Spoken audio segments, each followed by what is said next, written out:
Hello students. तो इस lecture में हम बात करेंगे AC connected to an inductor.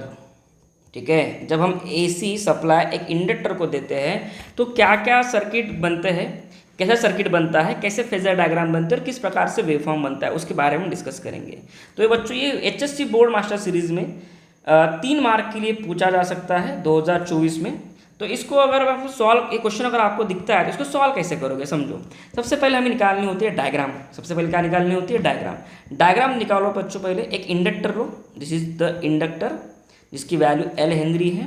Okay, और इससे हम क्या कनेक्ट करने वाले हैं? इससे हम कनेक्ट करने वाले हैं बच्चों एसी सप्लाई, और यहाँ से कुछ ना कुछ करंट फ्लो होगा, that is I। This is your AC supply. ठीक है, तो सबसे पहले कोई भी डायग्राम जब हम ड्रॉ करते हैं तो उसके डायग्राम के बारे में एक्सप्लेनेशन दो। जैसे कि कंसिडर एन एसी सप्लाई, या फिर consider an inductor, consider an inductor is connected to an AC supply,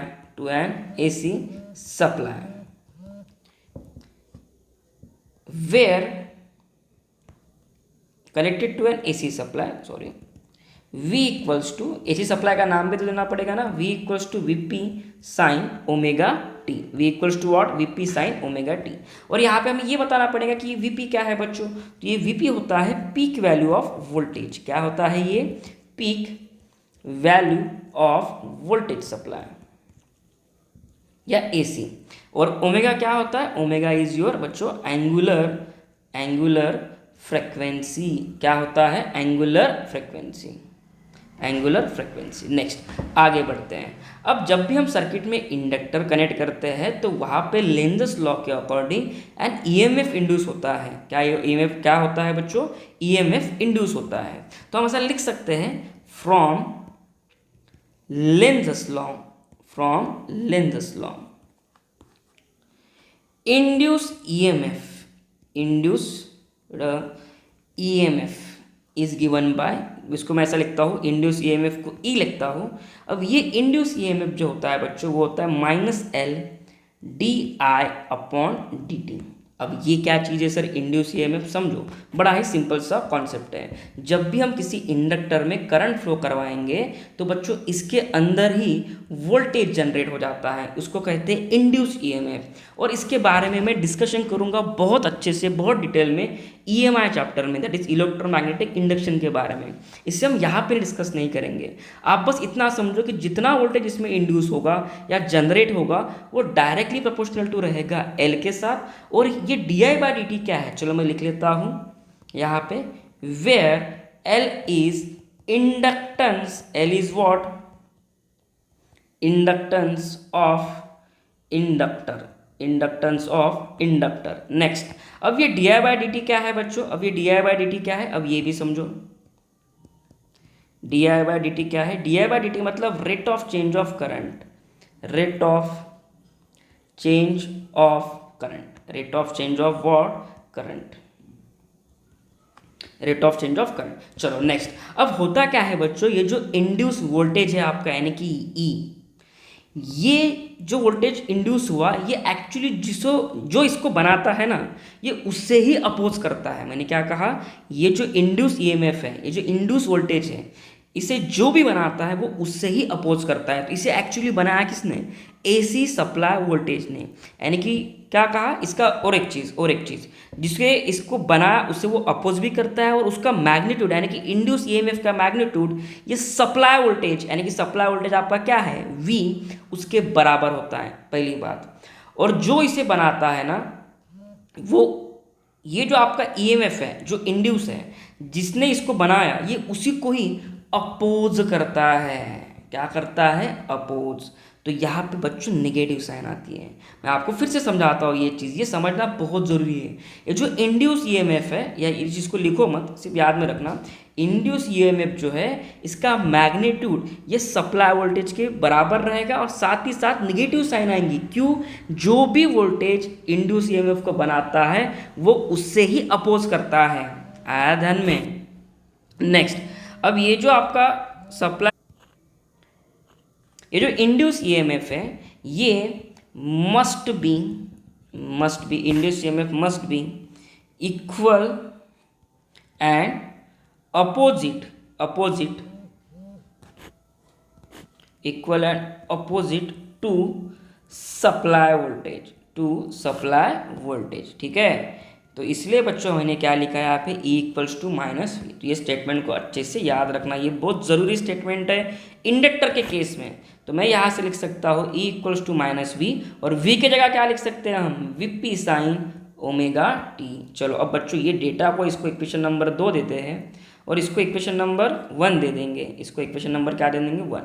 तो पुट करते हैं, तो E की वैल्यू अगर मैं डालूँ, E की वैल्यू मैं डाल दूँ इक्वेशन नंबर 1 में, that is minus VP sine omega t equals to negative of L di/dt। ठीक है, तो नेगेटिव साइन कैंसिल आउट हो जाएंगे, यहाँ पे नेगेटिव साइन कैंसिल होगी।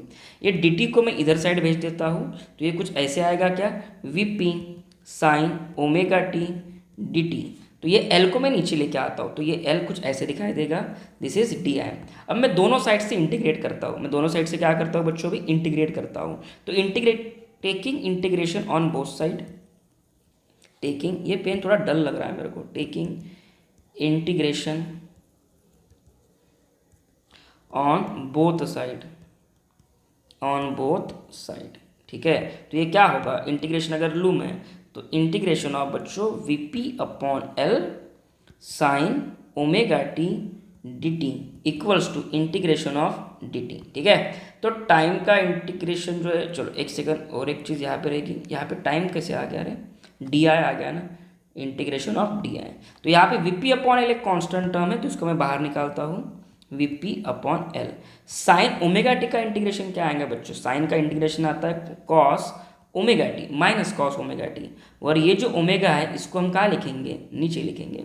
तो ये कुछ ऐसे बनेगा आपका इक्वेशन, इक्वल्स टू यहाँ पे जो आपका इंडक्टर करंट है यानी कि DI का इंटीग्रेशन, ये क्या कहलाएगा, दैट इज कैपिटल I। ठीक है, तो यहाँ पे कैपिटल I इक्वल्स टू, यानी कि आपका जो करंट का इक्वेशन बना उसे मैं ऐसे लिख लेता हूँ, I equals to VP upon ये L और ये ओमेगा, इसको हम एक साथ लिखते हैं ओमेगा L, और ये माइनस को यहाँ बाहर निकाल लेते हैं, तो अभी क्या बचेगा, कॉस ओमेगा टी। अब समझो, अब मुझे एक सब्स्टिट्यूशन करना है, मुझे एक्चुअली 2 सब्स्टिट्यूशन करने हैं। देखो कॉस थीटा को मैं ऐसे भी लिख सकता हूँ, साइन π/2 माइनस थीटा। क्लियर, ये पहला substitution. Second, sine of minus sine theta को मैं ऐसे भी लिख सकता हूँ, साइन ऑफ माइनस थीटा मैं ऐसे भी लिख सकता हूँ। मुझे दोनों सब्स्टिट्यूशन करने हैं यहाँ पे। पहले तो मैं कॉस थीटा को क्या लिखूंगा, साइन π/2 माइनस थीटा। तो चलो सबसे पहले ये काम कर लेते हैं। तो I इक्वल्स टू मैं लिख सकता हूँ, इसको ब्रैकेट देना बच्चों, this is not a part of the derivation, ये आपको पता होना चाहिए। तो I equals to minus VP upon omega L। अब जरा देखो, कॉस ओमेगा टी को मैं क्या लिखने जा रहा हूँ, कॉस ओमेगा टी को मैं लिखूंगा साइन π/2 माइनस थीटा। ठीक है, अब ये नेगेटिव साइन को जब मैं अंदर लेके जाऊंगा, तो मैंने क्या किया, माइनस साइन थीटा को मैं क्या कर सकता हूँ भी, साइन ऑफ माइनस थीटा। तो यहाँ पे नेगेटिव साइन भी एग्जिस्ट करती है, तो उसको मैं अंदर लेके जाऊंगा। तो ये कुछ ऐसे आएगा, VP upon omega L sine of, अगर माइनस साइन में इधर लेके आ जाओ तो ये पूरा चेंज हो जाएगा बच्चों, थीटा माइनस π/2 होगा।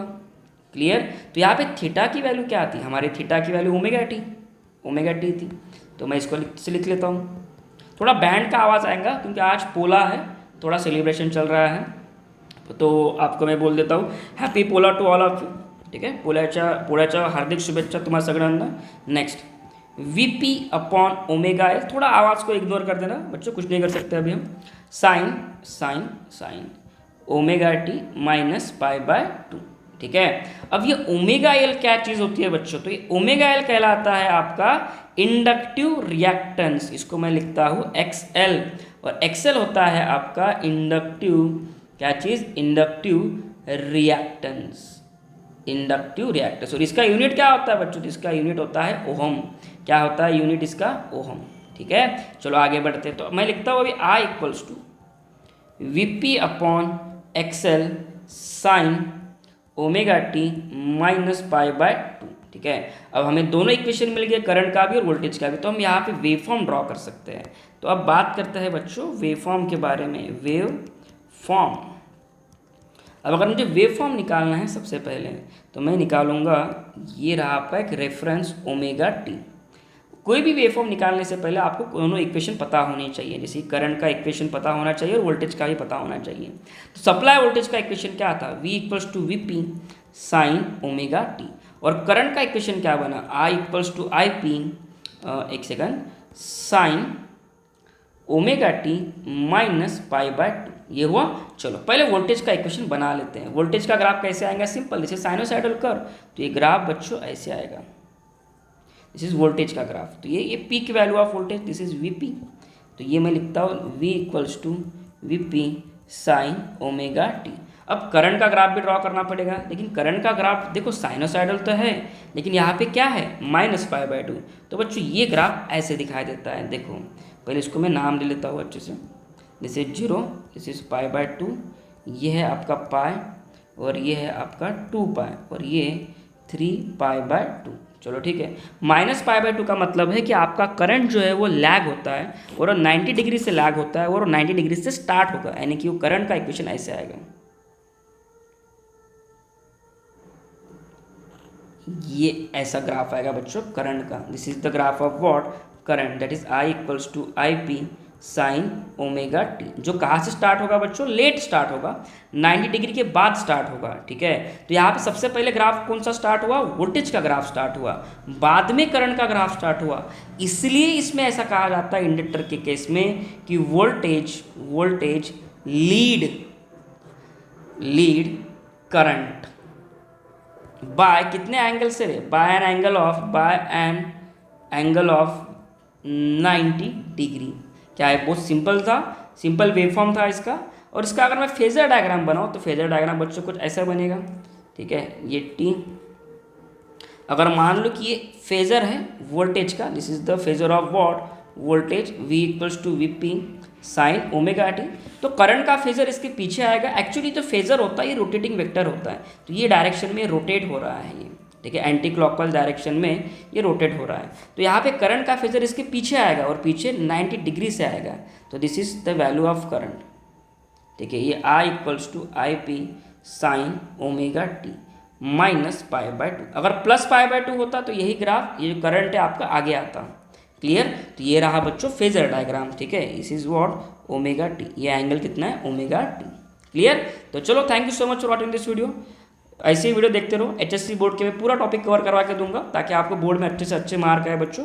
डेरिवेशन सीरीज मेरी चालू है अभी फिलहाल में, और उसके बाद मैं स्टार्ट कर दूंगा एंट्रेंस की सीरीज, ठीक है। चलो बाय एवरीवन।